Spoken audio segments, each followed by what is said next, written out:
Good afternoon friends, welcome back to my new video.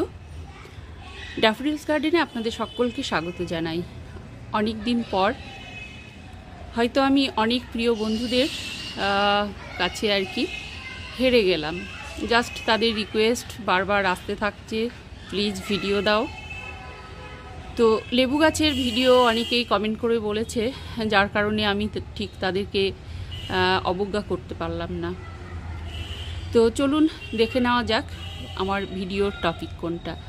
দেখুন, আপনাদের সঙ্গে আমি কিন্তু এর আগে শেয়ার করেছি আমার অক্টোবর, নভেম্বর বা ডিসেম্বরের লেবু গাছের পরিচর্যা, যাতে আমরা জানুয়ারি বা ফেব্রুয়ারিতে আমরা কিন্তু অবশ্যই কিন্তু গাছের একটা গ্রোথ পাই, প্রচুর পরিমাণে নতুন পাতা এবং সেই সঙ্গে কুড়ি। তো দেখুন, আমি সেই পরিচর্যাগুলো করেছি, আপনাদের সামনে সেগুলো কিন্তু শেয়ার করেছি। আর সেই পরিচর্যাগুলো করেছি বলেই দেখুন কত সুন্দরভাবে গাছের গ্রোথটা এসেছে। দেখুন, নতুন পাতা, প্রচুর পরিমাণে নতুন কুশি পাতা এসেছে, আপনারা অলরেডি সেটা দেখতে পাবেন। পাশাপাশি যেহেতু বেল গাছ আছে, একটু চেপে গেছে, গাছটা একটু ঢেকে নিচ্ছে।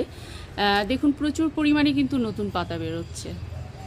আচ্ছা, এবং সেই সঙ্গে দেখুন এই যে নতুন পাতা বেরিয়েছে, সেই সঙ্গে দেখুন এই যে কুড়িগুলো।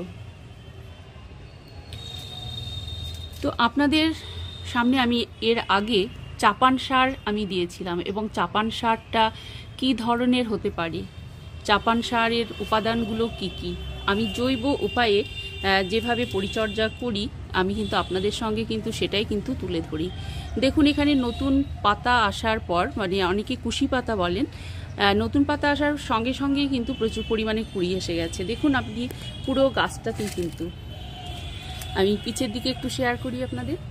দেখুন, এই যে নতুন পাতা এবং নতুন পাতার অগ্রভাগগুলো দেখুন, দেখুন প্রচুর কুড়ি। তো আমি আমার বন্ধুদের বলবো যে প্লিজ আপনারা স্কিপ না করে আমার ভিডিওগুলো, যেগুলো লেবু গাছ নিয়ে একদম জৈব উপায়ে যে পরিচর্যাটা দেওয়া আছে, সেগুলো কিন্তু অবশ্যই দেখুন, আপনারা কিন্তু একটা রেজাল্ট পাবেন। এই যে হিউমিক অ্যাসিড গাছের ফুল ফল আসার ক্ষেত্রে, ফুল ফল বৃদ্ধির ক্ষেত্রে কতটা প্রয়োজনীয়, এবং আমরা ঘরোয়া উপায়ে, জৈব উপায়ে হিউমিক অ্যাসিড কীভাবে তৈরি করতে পারি, আমার কিন্তু সেই ভিডিও আমার কিন্তু চ্যানেলে আছে। দেখুন, প্রচুর কিন্তু কুড়ি এসেছে, প্রচুর। আবারও দেখাই আপনাদের, দেখুন, এই দেখুন প্রচুর পরিমাণে নতুন পাতা এবং সেই সঙ্গে কুড়ি। দেখুন, তো প্লিজ, আমার যেহেতু অনেকগুলো ভিডিও দেওয়া আছে আমার চ্যানেলে লেবু গাছ নিয়ে, আমি চাইবো আপনারা কিন্তু সেই ভিডিওগুলো অবশ্যই দেখে নিতে পারেন চাপান সার হিসেবে, এবং নভেম্বর অক্টোবরের যে একটা পরিচর্যামূলক ভিডিও আছে, যার জন্য আমি দেখুন এই জানুয়ারির প্রথম সপ্তাহ থেকেই আমি কিন্তু গাছের একটা গ্রোথ পাচ্ছি। ইতিমধ্যে আপনাদের সঙ্গে শেয়ার করছি প্রচুর পরিমাণে কুড়ি এবং নতুন পাতা।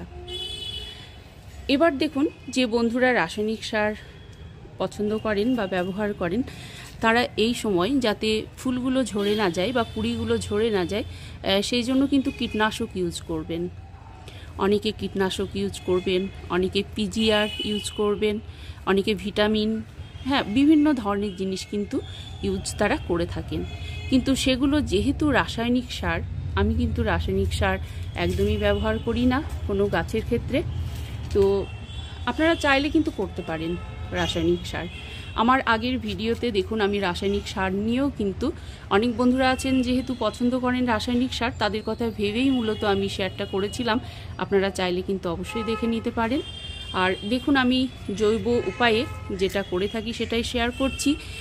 আমি কিন্তু এই মুহূর্তে এখন কিছু আর কি করব না। যেটা আমি করতে পারি, দেখুন, আমি সেটা গাছের গুঁড়িতে আমি কিছু হাড় গুঁড়ো, শিংকুচি, সর্ষের খোল, আমি কিন্তু এই ধরনের যে একটা মিক্সড যে সার, মানে মিক্স জৈব সার আর কি, সেগুলো কিন্তু আমি একটু দিয়ে দিতে পারি। নিম খোল, আমি এটা বাদাম খোল, আমি কিন্তু এগুলো কিন্তু দিয়ে দিতে পারি, এর বাইরে আর কিছু নয়।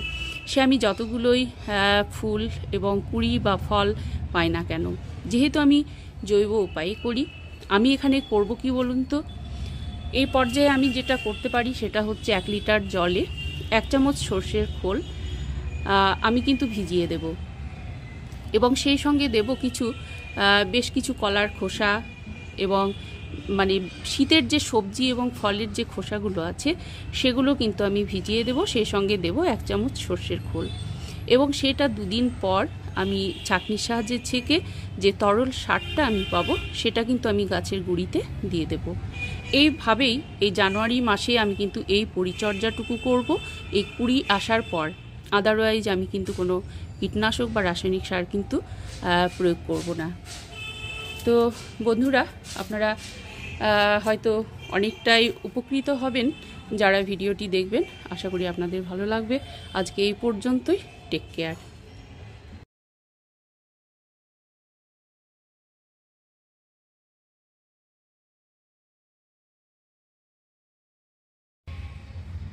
দেখুন বন্ধুরা, জৈব উপায়ে আরও একটা অভিনবত্ব উপায়ে আমি যেটা পরিচর্যাটা করে থাকি সেটাও আপনাদের সঙ্গে শেয়ার করছি।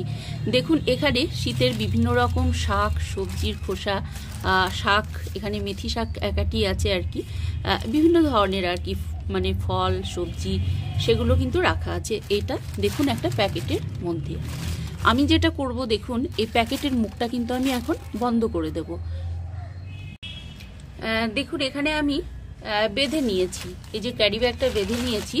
এবার যেটা করব, দেখুন আমি কিন্তু এই যে আমার লেবু গাছের গোড়ায় কিন্তু এই প্যাকেটটা কিন্তু রেখে দেব। দেখুন এইভাবে প্যাকেটটা কিন্তু গাছের গোড়ায় আমি রেখে দিচ্ছি। আমি জাস্ট করব যেটা, দেখুন এই যে এইটার সাহায্যে আমি কিন্তু এটা ফুটো করে দেব ঠিক তলাটা। দেখুন ঠিক 2 বা 3টে জায়গা আমি কিন্তু ফুটো করে দিচ্ছি। দেখুন এই যে ফুটো করে দিলাম, এর ফলে কি হবে বলুন তো, এই যে ফুটো করে দিলাম এবং মুখটা বেঁধে দিয়েছি। এবার হচ্ছে পচন ক্রিয়াটা শুরু হবে। এই যে পচন ক্রিয়াটা শুরু হবে, ডিকম্পোজড হবে আর কি, এবং যে তরল সারটা সেটা কিন্তু আস্তে আস্তে বেরোতে থাকবে, আস্তে আস্তে বেরোতে থাকবে, এবং গাছের কিন্তু যে শেকড় যে ডেপথে কিন্তু আস্তে আস্তে যে স্লো রিলিজ যে ফার্টিলাইজারটা সেটা কিন্তু আমার লেবু গাছটা কিন্তু পেতে থাকবে। তো এইভাবেও কিন্তু একটা কিন্তু পরিচর্যা কিন্তু করা যায়, যেটা আমি করে থাকি সেটা কিন্তু আপনাদের সঙ্গে শেয়ার করলাম। আশা করি আপনারা উপকৃত হবেন। এইভাবে ক্যারি ব্যাগের ভেতরে আপনারা ফল এবং বিভিন্ন ধরনের সবজির খোসা রাখুন, বেঁধে দিন ক্যারি ব্যাগের মুখটা, এবং তারপরে 2 থেকে 3টে ফুটো করে দিন। দেখুন আপনারা কিন্তু এই যে তরল সারটা এটা কিন্তু গাছ কিন্তু পেতে থাকবে, এটা স্লোলি পেতে থাকবে, কোনো অসুবিধা নেই।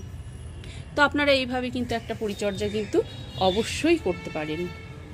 যেটা রেজাল্ট আমি পেয়েছি জাস্ট আপনাদের সঙ্গে আমি কিন্তু সেটাই কিন্তু শেয়ার করছি।